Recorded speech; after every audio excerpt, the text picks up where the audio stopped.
Welcome back to Blanks No One Asked For, and in today's episode, a few Americans are going to react to 20 rules the Brits never break. It's going to be great for preparation of our upcoming trip. Never eat orange chocolate after mint chocolate on Fridays after 3:37 p.m. So if you're new here and this is your first time joining us, or if you've seen previous videos and you've not yet done so, please be sure to like this video and subscribe to our channel, as it really helps us out. And also stay tuned for that UK content coming up, as we will be vlogging our entire trip to share with you. Without further ado, let's do. Hi everyone, it's me. My name is Alana and I'm a Canadian, but I live here in the UK. Welcome, have a seat, get cozy, maybe have a hot drink. I still have my coffee. Let's see if I can finish it before it gets cold. I have created a list, this list, in fact, of 20 rules that I think are integral to British life. Rules that the Brits do not break. So that is what we're talking about today. Leave a comment. Now, before this gets started, because this is a Canadian woman living in England. And this is her list. I am curious to know how many of these you would actually classify as being an unbreakable rule. Is this something that you would actually follow by? Let us know in the comment section if this list is Rubbish or if she's spot on. Comment down below, what do you think of my list? But you can only be nice. Don't only say nice things. Don't say mean things. Yeah, right. Yeah, okay. You do not have to be nice in our comments. Please send all the hate mail you'd like. I may even respond to you. Number one, always say sorry even if it's not your fault. So even if you bump into a lamppost, Sorry. you bump into a door frame, Sorry. you accidentally step on something that's not a human or an animal, you just say sorry. Number two, cue properly. So queuing improperly or cutting a queue is just absolutely diabolical. You probably won't get yelled at because British people largely don't like to yell at people, don't want to cause a fuss, but you will be tut. Are you sure about that? Yeah. Because I've been yelled at more times on the internet than I can count. Well, it's not technically yelling, it's just typing. Oh, okay. I also think we're 2 rules in, and I just think these are generally like rules people should follow. Yeah. Like, don't cut in line and just say sorry. Just say sorry. Not that hard of an ask. All right. At, which might even be worse. Number 3, never make eye contact on public transport. So for me, We don't have to worry about this. Never what? Oh, Make Never make eye on contact on public transport. that's really yeah, I sold my car. like what's I guess is that intimidating or something? Weird. I don't. How do you flirt? I really think you're good looking. Like, what? Let's see if she'll tell. I could tell by the voice. 5 years ago? That can't be right. I sold my car a long time ago, and I rely on public transport to get everywhere and anywhere. I kind of love that British people don't really make eye contact. They don't want to cause a fuss, right? You don't want to be a bother. Don't make eye contact. However, if you are, perhaps on the bus and somebody is staring at you, and you just know that something is going to happen. Do you know what I mean? Like, something is going to transpire on this bus. As part of this rule, I would also say never sit beside someone on public transport unless there's no other option. Everybody's like taking one seat in the clusters, like there's seats of 2. Everybody's taking one and one and one and one until it can't, there's no more empty seats. Just think that's social anxiety. I don't want anybody sitting next to me either. Like, I do like my personal space. exactly. Yeah. I'm gonna get on a bus and just intentionally stare at somebody just to see what they do. I'm not Like, is gonna this be seat anywhere taken near and you. just sit in somebody's lap? Is this seat taken? All right. Seats left, so you start taking a seat beside someone. Only then is that appropriate, because there is few things worse than being on the train and the carriage is almost empty and you're in a window seat, and where does that person decide to sit? Beside you. So buckle up, something's about to happen. Moving right along, what are we up to? Number 4, don't talk to strangers unless it's about the weather. British people don't really like opening up immediately. Every time I go back to Canada, I'm always kind of shocked how Canadians, you'll be in a queue for something and the person next to you just starts telling you about their like personal life, and it's always kind of shocking, like, oh, like, I don't even know you, and you're being so... Okay, so that makes a little that does sense. make sense. I know H has mentioned on a couple of different occasions, like, it was very different in the U.S. Like, when you say, hey, how are you? Like, we just say it like, hey, how are you? And it's, I'm good, how are you? But there's not, like, you're not actually physically asking for someone's life Makes a lot of story. sense. I wish I was in the UK yesterday. I was at the gym, and this guy just came up out of nowhere and asked me who the wrestler was on my T-shirt, and we got talking about motorcycles, and it was 20 minutes later, and he had interrupted my whole flow of my workout. So, Hey, how are you? Needs like a one-word response. I'm good. Or Good, how are you? yeah. Good. All right. Cool. It's not, One phrase response. well, if you'd really like to know, I don't want to know. my Aunt Bessie's If you want to hear my whole life story, cat is got... Mark, I would listen to your whole life. I would listen to that. upfront and open, I'm shocked. Here I find in the UK, and of course, this is a thing I already know you guys have commented down below. I live in Kent.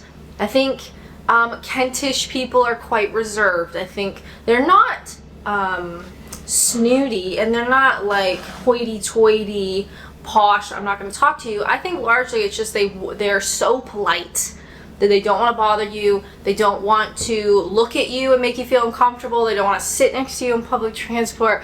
They don't want to talk to you about anything too personal before they know you. I think all of this is done because they're very polite, they're very reserved, not like in a mean or negative posh kind of way. But I know the Northerners, high Or school. they just don't with you. Simply Yeah. put. you guys love to make yourself known in the comments, and I'm sure you've already done it. And I'm sure there's already a comment that says, Northerners don't do this. Northerners talk to everybody and blah, blah, blah. And that's great. I love that for you. I live in Kent. So, We love the Northerners. And the Southern. And Southerners, and Easterners, and Westerners. Yeah. this is my list. Welcome to my YouTube channel. Every time I post a video, I always get comments from Northerners saying how the North is so much better. We also get comments about how the North is so much better. I've enjoyed all of my trips up north. I've been up north, been to Scotland and Wales, had an absolutely lovely time, beautiful places. Anyway, literally not the point of this video. Number 5, tea solves everything. You just got dumped by a long-term partner. Have a cuppa. Perhaps you've just been made redundant at your job you've been with for 30 years. Have a cuppa. Maybe you went to the shops and it rained on you on the way home and you're a bit miserable. Just have a cuppa. Tea solves everything. I'm also curious where the shortened phrase of cuppa came from. Like, what is the origin of That's a cuppa? cup of tea. It's I know. always a cup of tea. But, like, at what point in time did it get shortened from have a cup of tea to just cuppa? Like, how old is that phrase? Probably about the same time that we stopped speaking Shakespeare. I have only recently got into, this is coffee. I always have a coffee in the morning. And I've only really recently got into tea. It's something that's really exciting because I feel like there's so much out there that I haven't had. I love doing taste tests. If you've seen any of my videos, I love a taste test. And tea We also like doing taste tests. is one of those things that I still feel is very unexplored for me, which is exciting. Personally, I'll take a Yorkshire, maybe a little bit of milk, but not too much, just a little something. Spot. And I'm laughing, I'm having a great time. Only in the winter though, or on a rainy day. I don't drink tea when it's nice out. I don't drink tea in the summertime. It has to be a bad rain. She just pissed off half the So we have like coffee shops on the corner, like here. Is there like a straight tea shop? Like they don't offer anything else but straight tea? I do know, like, Don't they have a Probably whiskey, Starbucks over too. there? do they have what? Starbucks. That's coffee. Well, I know it's Sure they coffee, do. but I'm they don't all- also serve tea. Yeah, I'm just wondering if there's like Like tea straight shop. tea, specialty. Yeah. That's nothing but tea, water. I mean, you have get tea that. shops? That's it. Yeah. It's a good question. Rainy, gross winter day. It's a very specific rule, I know. But that rule is only for me. British people don't follow that rule. Number 6. This hand, number 6. Put the coffee down. Yeah. Correct response to all right is all right. No actual information should be exchanged. This one is still very weird to me because when someone says to me like, "Are you all right?" in Canada, that means like someone is asking about your well-being, and you should respond in a way that makes sense. But here it's very much like a throwaway. It's like, it's kind of like in North America you would say like, "Hey, what's up?" It's just casual, just like, "Hey, what's up?" And they're not going to be like, "Oh, well, you know, Judy left me and our dog is ill and we don't have insurance and I think I'm going to get let go from my job." No. That's about every too much country song information. around. When you say "what's up" in North America, it's usually like very casual, just kind of like a throwaway line. That is the same thing I find here with "you all right" or just "all right." They're not really asking, you know, for an in-depth explanation of how you're doing. You just say "all right" and move on. Number 7, never take the last biscuit. You're in some sort of social setting. Maybe there's a little party, a little get together at somebody's house, and there's the last biscuit, and you are offered that last biscuit. You need to say no. But if you're offered again and nobody else seems to really want it, then you may take the last biscuit. How many parties are there just one singular biscuit Just left? sitting there. I'm not taking I that. don't care. I mean, 20 minutes. After 20 minutes, I'm taking it. I don't care. That's fair. Like, I never You want to heard be the King last Mark. person to take like an appetizer. Like, if Should we're be. sitting at a restaurant and there's like mozzarella sticks and there's only one mozzarella stick left, I don't want to be the guy that's just like, "Are you going to eat that?" It's just not me. But if it's offered to me, Only twice in the UK. You have to be Only offered it twice. And then it's got to come back around after everybody's already said no. It's got to come back to you again. Yeah. And there's then your you're good. opportunity. Yeah, but you kind of have to do this little all right? dance of like, "Oh, does anybody else? Anybody else?" Like, "Oh, I shouldn't. You know, does anyone else want it?" And then you may take it. Next up, number 8, never complain in a restaurant. You can complain to the people you're eating with. That's fine, but don't complain to anyone who could actually improve the situation. That's the same over here. I don't do that anyway. Because I don't like, you know, you're I talking. don't, only in very extraneous circumstances. Yes. Like, I have been neglected for an hour and I'm dying of thirst. Yeah, You're talking to the people who are handling your food. no kidding. If you've not seen the movie, what is it, Waiting? Waiting, Yeah. yes. But if you put tomatoes on it and I didn't want tomatoes, I'm not going I'm to not complain gonna about it. big Just fuss take about it it. I'm off. just gonna I was the type of take 'em off. personality, if I go through the drive-through and I ordered a quarter pounder with cheese and I get a Big Mac or vice versa, Just gonna make it work. I'm gonna eat the Big Mac. I'm gonna eat the Big Mac. No, just suffer. Number 9, roast dinners are a sacred tradition and they must include Yorkshire puddings. If you do not have a Yorkshire pudding, you cannot call that a Sunday roast. That may just be my opinion, but I think it's the right one, don't you think? Number 10, beans on toast is a Is it? legitimate meal. I actually love, I don't want to start a whole thing, but you know I'm going to start a whole thing. Beans on toast is great. However, and I know this is not a British rule and it always makes people upset. I don't like soggy bread. I don't like soggy as a texture. I just find it's not the greatest. So when I have beans on toast, and my British partner is the same, so if you want to take it up with someone, take it up with him. It's his fault. We will do toast with some nice butter and beans on the side. And then as you are eating the toast, We do not endorse the views of this channel. I take my beans directly on my toast. And also, I think if you make your toast right, it's not gonna be soggy anyways. you're scooping the beans and eating it as you go. That way the toast is still very toast and it's not soggy. So we have beans. I guarantee you she loves a good soggy cereal, though. What do you think? Right. I do enjoy a good soggy cereal. I've also You put Weetabix, you need to let it get soggy. Yeah. I'm also interested in trying beans on toast with cheese because that's not Yes. something we did the Yeah. first go around. So Yeah. revisiting that would be nice. Beans adjacent to toast. I know it drives people crazy. I don't know what to tell you. It's just such a pleasant eating experience. But I have beans beside toast like somewhat frequently, especially on a really busy day. It's like I need to eat something, but I just don't have time. Toast some bread, heat up some beans on the hob. A little bit, we put a little bit like a chipotle. On the what now? Hob. What is a hob? Hop. I think she said hop. Hop? On the hop. On the hop, like on the go. That makes I more would say sense. like Yeah. oven. I don't know. Also, her coffee. Why did you say that? What? What the what? Her coffee thermos sitting on the arm of the couch was really bothering me. It's just Oh one. no, it could fall off at any moment. One slight wrong move. Chipotle chili or something in it, nice. Takes 5 seconds. You can wolf it down in less time, and then I can get back to what I was doing. I know that's a really hot topic issue, but I've just said it now, and we're moving on. Number 11, you have to either love Marmite or hate it. You cannot be in between. I've never met a British person who had an opinion on Marmite that was anything other than love it or hate it, right? I know that's like the slogan, love it or hate it. I've never met someone who's like, yeah, I could take it or leave it. It's fine, but I don't, no, you can't do that. Personally, I hate it, which is kind of surprising because I love savory stuff. And I try. This lady has won the whole comment section over. Just saying, everybody in our comments loves this lady, and nothing she could say is wrong.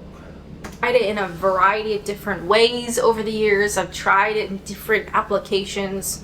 I hate it. Number 12, tea needs to be brewed correctly. Now, I know there's a lot of people that joke about making tea in the microwave. And I gotta be honest, I feel like that is a thing that was created on the internet to rage bait British people. I don't know any single person who does that. However, it goes without saying, if you were that person, you better not do it here. And a lot of people believe that the milk, to make a proper cuppa, the milk actually needs to go in first, and you need to have a certain type of china, and you need... That's something I've never even contemplated. Putting the milk in first? Have y'all even heard that? No. You need to like brew the tea a certain amount, you need to have a certain amount of milk or no milk, like everybody's very particular.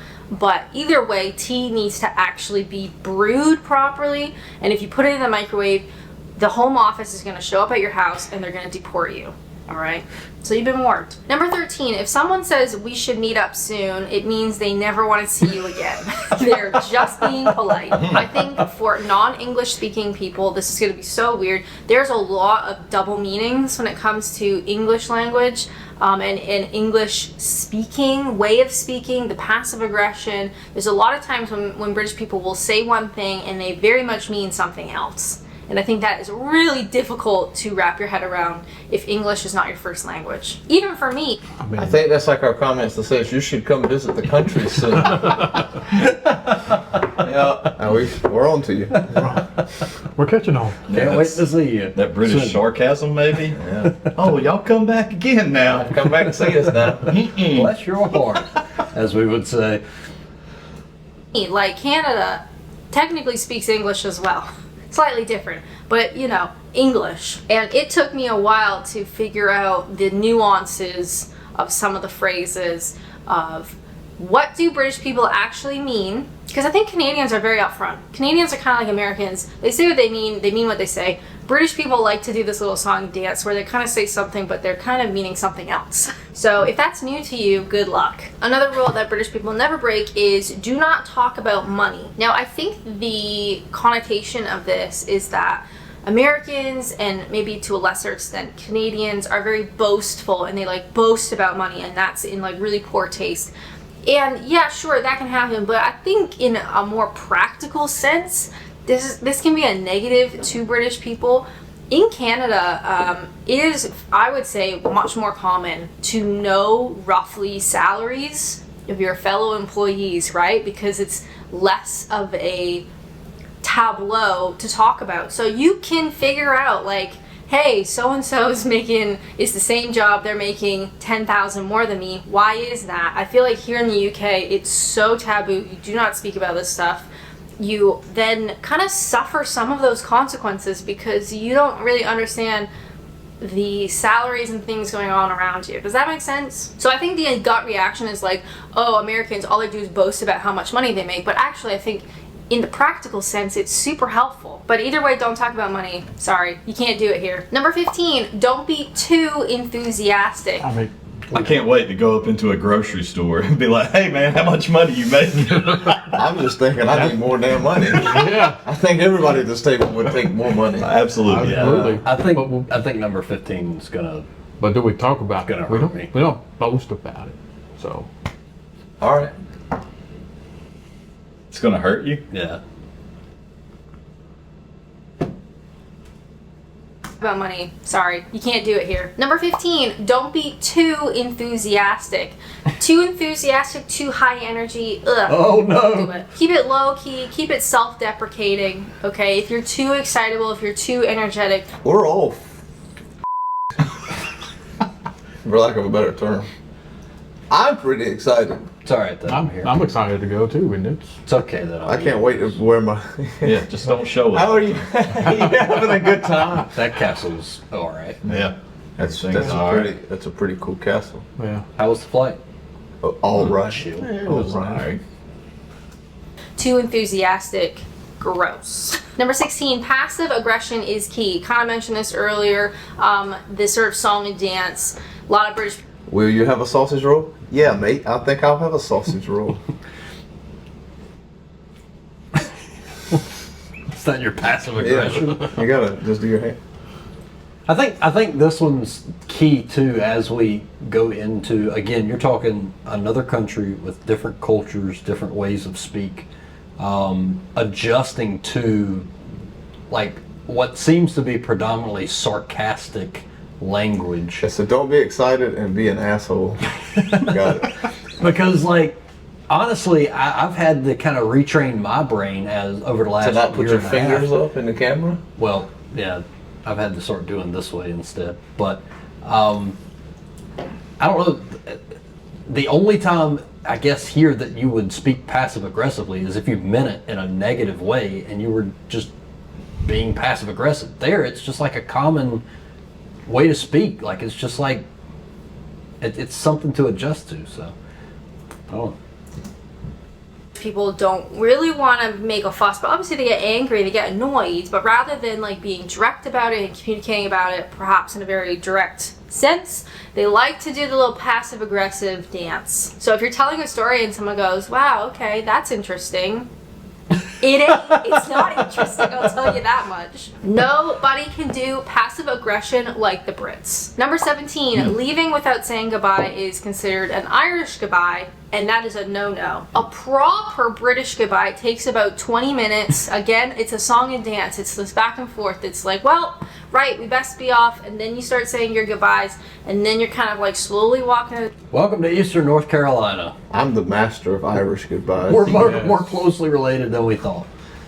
The door, and you're still saying your goodbyes, and then you're standing at the door and you're talking again, and then you're saying your goodbyes, and it's this big long song and dance. Really, personally, I love an Irish goodbye, and I will do it at any possible moment. Okay, so if you invite me somewhere, you just need to understand that at some point you're gonna notice that I am no longer there.